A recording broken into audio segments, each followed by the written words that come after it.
Hi, welcome to Outlier Live. So let's talk about IPOs. So looks like IPOs are hot again.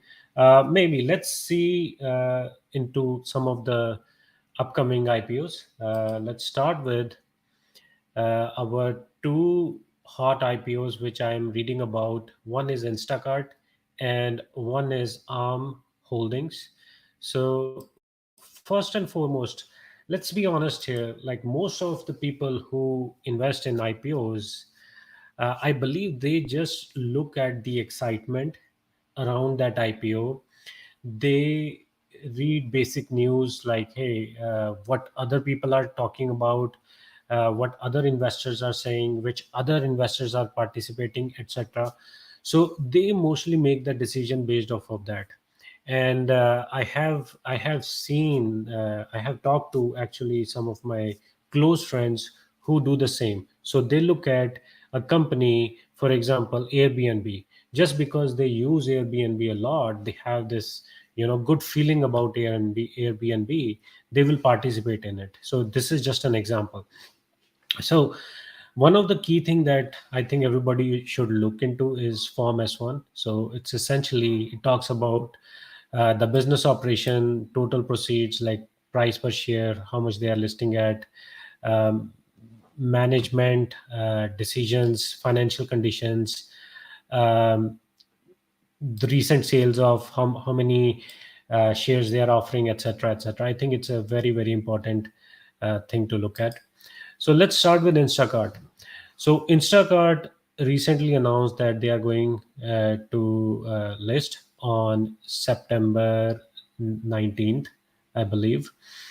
So they are offering around 14.1 million shares, out of which their current stockholders are selling around 7.9 million shares. And they are going to list somewhere around $26 to $28. That's the estimate. And they are probably going to bring around 213 million if sold at $27 midpoint. So now that would give a valuation somewhere around 7.45 billion dollars. Who are the key investors? I believe it's Nvidia is one of them. I know for sure. Let's look into that. But before that, who is actually going to be involved from the banking side? I think it's Goldman Sachs, JP Morgan, Bank of America, Barclays. Their IPO roadshow is beginning like soon. I think it's already started. So let's see how it does. So if we look into Instacart, right? So it's a grocery delivery company. So it was their their their valuation skyrocketed during COVID time. Why? Because everybody was ordering the groceries from home. It was a perfect company during that time. Now their valuation has actually dropped. Like their valuation was very high, but right now they are targeting to list their company with the valuation around $9.3 billion. So they are taking a major haircut here. So now let's look at some of the notes from their management. So what they are saying that Instacart has a history of losses, but recently it began generating profit. For the first time of 2023, it generated a $242 million in profit, compared with $74 million loss for the same time a year ago. So again, if we look at it, right, am I excited about this IPO? I mean, I like reading about it. I like the excitement about it, but I feel like with there are a lot of risk involved. Why? Because Amazon, Walmart, they are offering, they're focusing a lot on grocery business, they're focusing a lot on delivery business. So I think Instacart has a lot of competition from some of these bigger players, right? And historically, if we see that most of the IPOs doesn't do very well as soon as they list. So we can look into those numbers in a second here. But let's talk about our second IPO, ARM. So ARM is a SoftBank Group's holding company. It tried to sell to Nvidia, I believe, last year for somewhere around $80 billion, but that deal didn't happen. So now they are trying to get a valuation somewhere around $50 billion. So that is again a haircut from what they were trying to sell to Nvidia. Now let's look at what they are targeting. They are targeting to list around $47 to $51, right? They are looking to raise around $4.68 billion, which will make ARM IPO one of the biggest IPO of 2023. So let's look at some of their key investors. Um, AMD, Apple, Google, Intel, Nvidia, Samsung. So these are one of the top 10 investors for uh, ARM. So now it comprises of around 15.7% of the IPO. So they are interested in around $735 million of ADS, which is American Depository Shares. And again, uh, looks like let's look into ARM's business. So I'm reading some of the comments here. So a dominant chip designer, but a very, very lofty price. So there is an excitement in the industry, but also investors are feeling that they are priced a bit higher. So what do they do? So they design software for computer chips that power cell phones, tablets, wearable technologies, etc., even cars. So now they do not do chip production. Actually, they license these designs to the companies who make those chips. So this is a very good business to be in, and I believe most of these companies who design and manufacture chips, who are looking to sell these self-driving cars, who are looking to build these other electronic devices, phones, etc., they will be very, very interested in ARM's IPO because their software is essentially powering all of these chips. So I see a reason why this probably is going to be one of the biggest IPO in 2023.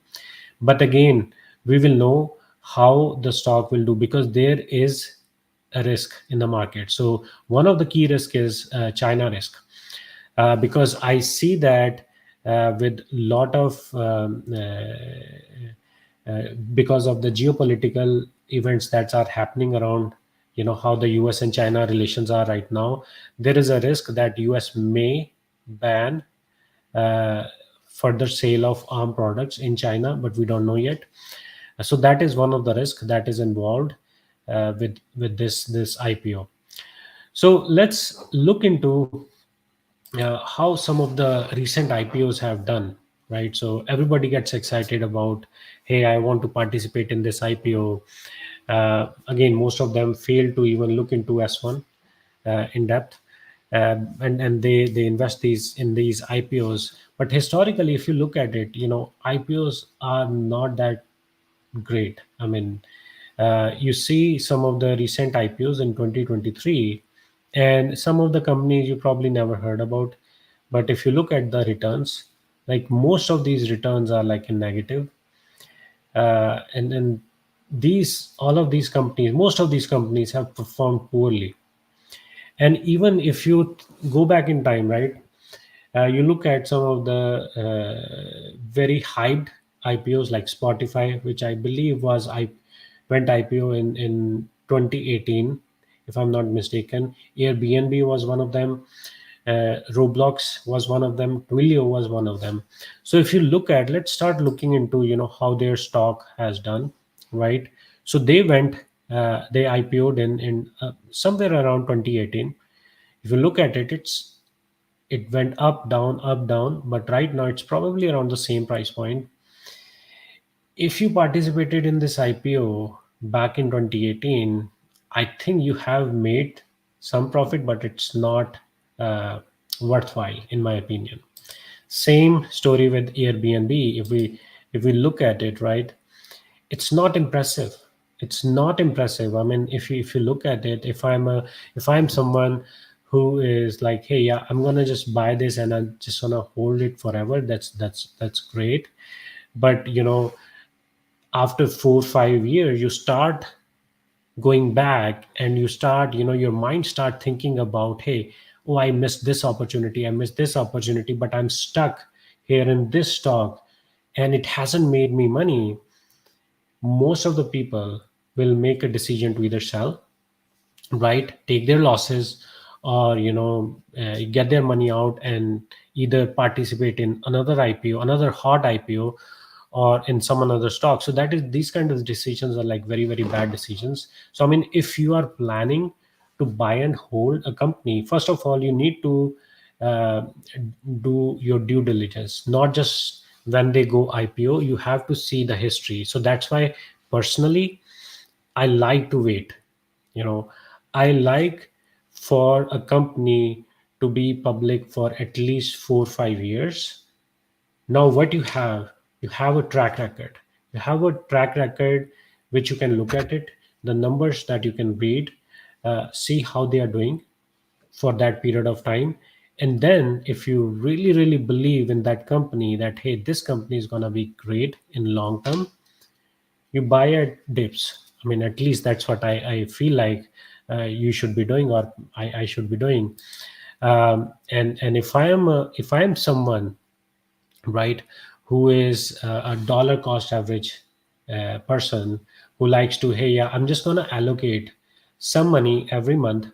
And again, this is not a financial advice, but if I'm a dollar cost average, I personally will open outlier.com's dashboard, and I'll start adding that particular stock, that particular company's stock into my portfolio when there is a dip. When I see that the fear is high, when there has been recent pullback, I'll add it. I'll wait for another pullback, and so on and so forth, rather than buying at the top and accumulating my shares according to that. So I will wait for these times when there is a market pullback. I look at Outliers dashboard, look at how what are the good time to get in. Again, that's what I would do. But again, coming back to IPOs, I personally think like it's great to hear about them, read about them, but I usually look at from the sidelines. Let me know. Do you like to participate in IPOs? Are you participating in Instacart or ARM's IPO? Let me know. Thanks. Talk to you on Thursday.